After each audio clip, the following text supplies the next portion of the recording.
안녕하세요. 저는 40살이고 남편은 45살입니다.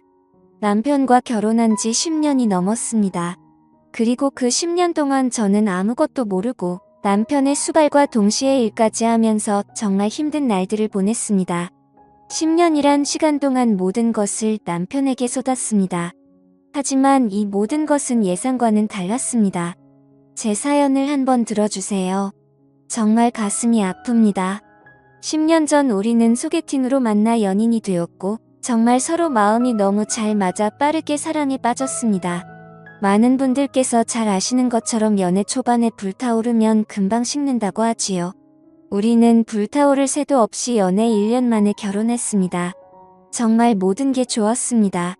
남편 집안보다 우리가 월등히 잘 살고 있었지만 서로가 사랑하는 부면에서 부모님께서는 우리 남편의 행동 하나하나가 마음에 들었다며 결혼을 허락해 주셨습니다. 당연히 시부모님께서도 저를 무척이나 좋아해 주셨고 모두의 축하 끝에 결혼의 꼬리를 달며 행복한 날들을 보내고 있었습니다. 그런데 그런 결혼 생활도 잠시였습니다. 저희가 이사를 하게 되면서 짐을 옮기고 있을 때 이삿짐 센터 직원들이 옮긴 짐을 정리하고 올라오고 있는 도중에 시어머니와 남편이 함께 피하려다 부딪히면서 남편이 난간에서 떨어지는 사고가 발생했습니다. 정말 순식간에 벌어진 일이라 손을 쓸 수도 없었고 급하게 구급대가 와서 병원에 실려갔지만 믿을 수 없는 충격적인 사실에 정신적으로 정말 너무 힘들었습니다.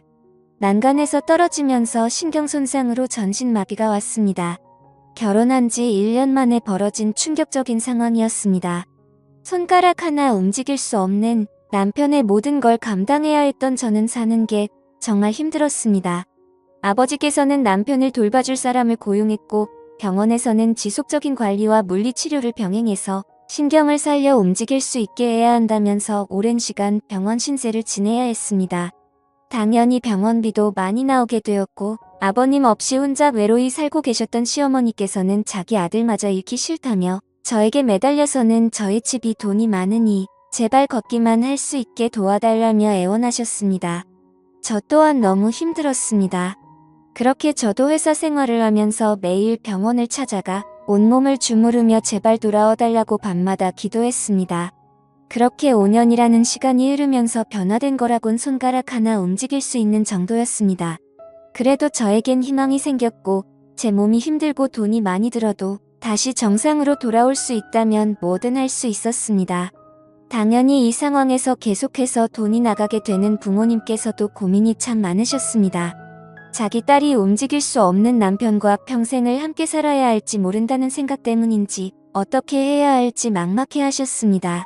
몸이 불편한 시어머니께서도 남편이 일을 할 수 없기 때문에 제가 벌은 돈으로 생활비를 마련해 드려야 했고 정신적으로 많이 힘들어 하시는 것 같아 넉넉히 매달 250 정도는 드렸습니다.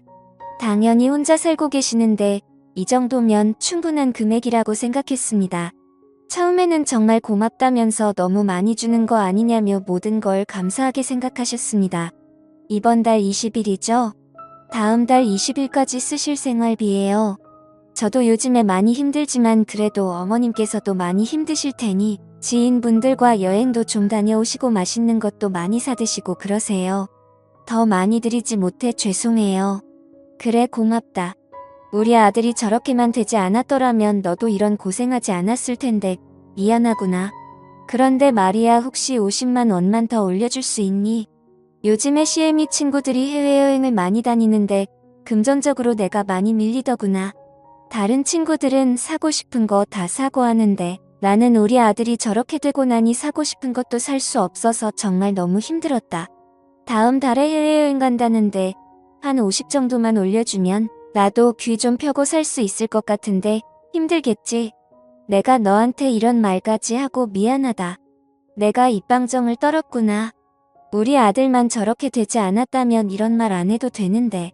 그리고 펑펑 눈물을 흘리시며 땀을 치시는데 제가 땀을 치고 울고 싶었습니다.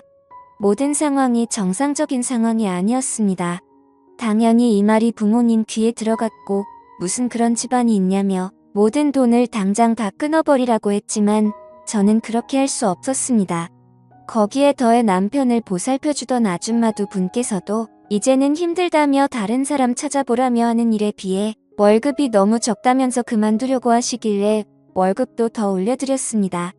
점점 더 많은 요구를 바라는 아줌마들이야 아무래도 전신마비인 남편을 상대로 일을 하기 때문에 그중 일 모두 감수해야 했죠. 당연히 저도 퇴근함과 동시에 아줌마들 퇴근하시고 저 혼자 남편 수발 들며 하루의 시간을 보냈습니다. 이런 상황에 있어 정말 하루하루 지치게 되면서 눈물로 밤을 지새운 적도 한두 번이 아니었습니다. 저희 집 비밀번호를 알고 계신 시어머니께서도 제가 출근했을 때 집에 오셔서 남편 보살펴주며 같이 시간을 보내주기도 합니다. 모두 다 열심히 하는 거 알기 때문에 제가 보답을 해드릴 수 있는 게 돈밖에 없는 것 같아 하시는 일에 비례의 보장을 해드리려 노력을 많이 했습니다. 그래도 자주 아줌마들이 밖에 왔지만 시어머니께서 소개해주신 분들은 몇 년 동안 함께 생활을 했기 때문에 더더욱 잡고 싶었습니다. 그렇게 10년이라는 시간이 흘렀습니다. 다행히 남편 또한 정말 좋아진 건 아니지만 손가락 발가락 그리고 약간씩 고개를 돌리는 정도까지는 가능하게 되었습니다. 아직 입은 움직일 수 없었지만 손과 발이 조금씩이라도 움직이는 거에 감사하게 생각했습니다. 그리고 이 모든 걸 부모님께서도 지켜보고 계셨기에 그간 노력이 헛되지 않았다며 긍정적인 부분도 많이 도와주셨습니다. 그렇게 하루하루 달라지고 있는 몸 상태를 보았고 매일같이 밤에 감사하다며 기도했습니다. 그리고 아침에 출근 준비하면서 일하시는 아줌마들을 기다리고 있는데 남편 방에서 쿵 하는 소리가 들렸고 그 소리에 너무 놀라 문을 열고 들어가 보니 물통이 떨어져 있었습니다. 저는 침대 밑으로 들어간 물통을 꺼냈고 비스듬히 있어서 떨어졌나 보다 생각하며 일어났는데 고개를 움직여 저를 쳐다보고 있는 남편과 눈이 마주쳤습니다. 너무 놀라 남편의 손을 잡았고 남편은 눈물을 흘리고 있었습니다. 점점 몸이 좋아지고 있는 남편의 모습에 정말 놀랐습니다. 팔과 다리도 아주 천천히 움직일 수 있는 정도였고 그동안 혼자서도 움직이려고 노력을 하려고 했다는 의지가 보였습니다. 하지만 눈물을 흘리는 눈빛에는 슬픔이 보였고 저에게 무슨 말을 하려고 하는 게 보였습니다.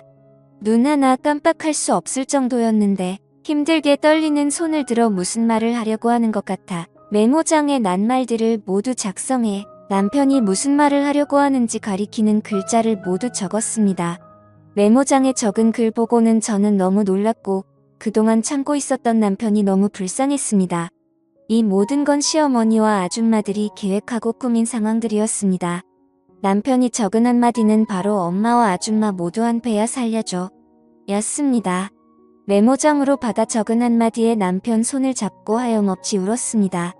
저는 모든 사실을 밝히고 싶어 조금만 참으라며 눈물을 흘리는 남편의 얼굴을 쓰다듬으며 손을 잡고 눈물을 흘렸습니다. 그리고 곧이어 일하는 아줌마들이 들어오는 소리가 들렸고 때마침 시어머니께서도 같이 들어오셨습니다. 저는 눈물을 훔치며 남편 방에서 나와 오늘 하루 고생해달라며 인사하고 나오려고 하는데 잠시 저희랑 이야기 좀 했으면 좋겠어요. 김이 할 말이 있는데 여기 좀 앉아보세요. 네. 무슨 일 때문에 그러시는 거죠? 지금 늦어서 빨리 나가봐야 하는데 용건만 간단히 이야기해주세요. 저희 아무래도 도저히 일 못하겠어요. 이제 진짜 그만해야 할 것 같아요. 너무 힘들어요. 뒤처리까지 해야 하는 게 얼마나 힘든지 잘 아시잖아요. 언제 정상으로 돌아올지도 모르는데 의미 없이 계속해서 하루 종일 고생만 하고 있는 것 같아 도저히 안 되겠어요. 이번 달까지만 하고 그만둘 테니까 다른 사람들 찾아봐요. 제가 두 분 월급 올려드린 지 얼마 안 됐잖아요. 돈이 좀 모자라셔서 그러신 거면 돈을 좀 더 올려드릴게요. 제가 지금 하고 있는 프로젝트가 정말 중요한 거라 이번에 꼭 잘 마무리해야 하거든요. 얼마 정도 원하시는 거예요? 말해보세요. 지금 받는 돈의 2배는 주세요. 그래야 할 수 있을 것 같아요. 솔직히 전신마비인 사람 누가 케어해줘요? 다들 하루만 하고 그만둘걸요. 잘 아시잖아요. 그 정도는 받아야 할 것 같네요. 2배요. 그럼 한 달에 한 분당 800씩 가져가시겠다는 소리잖아요. 정말 너무하신 거 아니에요? 월 400도 많은데 거기 2배를 원하신다는 건 좀 받아들이기 힘들어요. 제가 이번 것만 잘 마무리되면 보너스도 드릴게요. 부탁드려요. 됐어요. 안 하면 그만이죠. 다른 분들 데려다 400 주고 일 한번 시켜보세요. 이건 돈 문제가 아니라고요. 그리고 나가시려고 하시는 거 일단 알았다고 하고 붙잡았습니다. 그렇게 이야기를 마치고 다시 나가려고 하는데 시어머니께서 저를 부릅니다. 예. 이번에 다른 친구들 유럽 간다는데 죄다 명품 받쳐 입고 나올 거라는데 나도 새로운 옷 좀 사야 할 것 같은데 생활비 좀 올려줄 수 없겠니?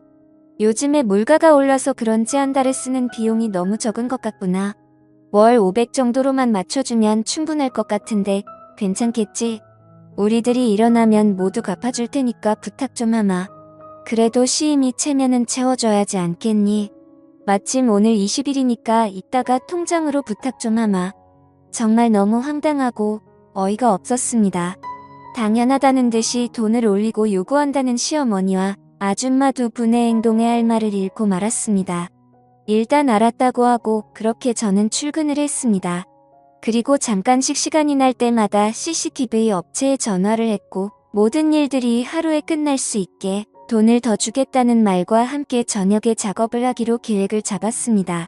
그리고 퇴근 후 아줌마와 시어머니께서는 집으로 돌아가셨고 모든 상황을 지켜볼 수 있게 안 보이는 곳에 CCTV를 설치하고 모든 음성 하나하나 빠지지 않게 들을 수 있게 제일 좋은 제품으로 모두 설치했습니다.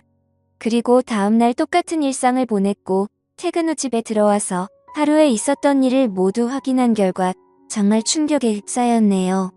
한 3개월 있다가 돈 1,000으로 월급 올려달라고 말해. 그래도 충분히 줄 수 있으니까. 연봉 몇 억 되는데 그거 못 주냐? 나도 몇 달 있다가 한 800 정도로 올려야겠다. 그래야 돈 좀 편히 쓰면서 살지. 솔직히 월 500은 너무 적다. 내가 너희들 데려왔는데 나보다 많이 가져가면 되겠냐? 뭐 어차피 나한테 100만 원씩 주기로 했으니까 크게 상관은 없는데 완전 돈 거저 먹으니까 이 정도도 감사하게 생각해야지. 너희들도 그러니까 우리 아들 잘 좀 보살펴줘. 맨날 볼일 보는 것만 해결해주지 말고 받은 만큼 잘 좀 하란 말이야. 땀도 좀 흘려야 진짜 열심히 하는 것 같지? 안 그래? 어이구 이봐요, 양여사. 그래도 너보다 낫지. 너는 여기 들어와서 뭐 하는데 하루 종일 잠만 자고 인터넷 쇼핑만 하잖아. 이사할 때부터 모든 걸 계획해놓고선. 그래도 당신 아들인데 정말 대단해. 돈이 좋긴 좋은가 봐. 어떻게 일부러 사고를 낼 수가 있어? 나라면 절대 못할 텐데. 며느리 하나는 정말 잘 잡았네. 그 덕분에 인생 폈잖아. 야, 이제 시작이야. 너희 그거 모르지? 우리 며느리가 가지고 있는 건물이 몇 개인데 내가 계속 조금씩 돈을 올려받는 게 이유가 있는 거야. 나중에 건물에서 벌어들이는 수익이랑 비슷해지면 그냥 건물로 하나 달라고 그러게. 그러면서 점점 건물 몇 개 늘리면 완전 꿀 빠는 거잖아. 알아서 돈 척척 들어오는 거 받아먹고 나는 여행이나 다니면서 놀란다. 근데 이게 무슨 냄새냐? 얘 아까 볼일 본 거 아니었어. 야, 이거 좀 빨리 해결해봐. 냄새난다. 모든 장면과 서로 나눈 대화를 듣고는 정말 너무 충격을 받았습니다. 믿을 수 없는 사실에 손발이 떨리고 모든 걸 계획한 시어머니의 실체의 하늘이 무너지는 줄 알았습니다. 남편 방에 들어가 모든 걸 알게 된 저는 일이 바빠서 혼자 놔둔 거 정말 미안하다며 끌어안고 그동안 얼마나 힘들었을지 생각하며 한참을 울었습니다. 저는 모든 증거물을 가지고 아버지께 늦은 밤 찾아갔고 모든 사실을 확인한 아버지께서는 엄청나게 화가 많이 나셨는지 바로 변호사한테 전화하면서 모든 자료를 전송했고 그리고 알고 계시는 형사분께 전화를 하셔서는 모든 상황을 이야기했습니다. 다음날 아무렇지도 않은 듯 출근하는 시어머니와 아줌마 두 분이 저를 보며 웃으면서 들어왔고 저 또한 아무렇지도 않은 척 반갑게 맞아줬습니다. 그리고는 문을 걸어 잠갔고 그 틈에 형사분들께서 시어머니와 아줌마 두 분을 체포했습니다. 그동안 정말 믿고 있었던 분들의 배신에 정신적으로 너무 힘들었지만 그걸 매일 같이 겪고 있었던 남편은 더더욱 힘들었을 겁니다. 자기 엄마의 이중적인 모습에 얼마나 큰 상처를 받았을까요? 그리고 온전치 못했던 몸으로 얼마나 저에게 말을 하고 싶었을까요? 당연히 모든 건 사실이 아니라며 발뺌했지만 모든 상황을 확인할 수 있었던 증거물과 대화 내용 때문에 결국 자백을 받았습니다. 그리고 시어머니는 징역 10년과 아줌마는 징역 5년을 선고받았습니다. 당연히 너무 적은 처벌이었지만 법으로 해결할 수 있는 선은 이게 최선이었습니다. 아직까지도 말을 하지 못하고 있는 남편은 그래도 몸은 움직일 수 있을 정도까지 좋아졌습니다. 10년이 넘는 기간 동안 정말 얼마나 노력을 많이 하고 있는지 저도 알고 있고 저 또한 많은 노력을 하고 있습니다. 그리고 점점 좋아지고 있는 남편의 모습을 보면서 언젠가는 함께 손을 잡고 걸으며 함께 할 수 있는 시간 또한 분명 올 거라 생각합니다. 금방 불타오르는 사랑은 금방 식는다고 하였지만 저희는 지금까지도 사랑이 불타오르고 있습니다. 저희 부부에게 응원의 댓글 부탁드려도 될까요?